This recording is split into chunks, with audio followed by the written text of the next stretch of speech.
Target lock, ikaw ang lulutuin ko, pato ka. Ayan na, tinagtad ka na tuloy. Ayan na yung karing pato natin. Ang sariwang sariwa. Matagtad na yung Ayan pato natin. na. So, Kasi wala tayong mabilhan ng ulam eh. Kasi pagkatapos pagkatapos lang ng bagyo, so may maalaga pa tayo. Pisik-pisik lang na hugas. Ganyan lang.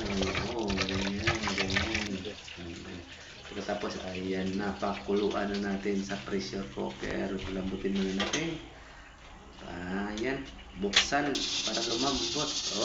Ayan. Kumalagkad na. Ayan, malambot na siya. So, hango natin. Tapos, budpuran natin ng original na crispy fry. Ayan na. Tapos, nating haluin. Ilatag na natin sa mantika. Ayan na. Maliit na yung lutuan natin. Kasi kulang yung mantika natin eh. So, ito yung mabilahan kasi galing ng bagyo. So, ayan na, luto na. Sus, kalami abani. Tara, dalihin na yan sa lamisa, ha? Napatagal pa dyan. Ayan, yung display, kainin na natin yan. O, sige, tara, mangain tayo. Ayan na, nakasubo. Okay ko, no? Masarap.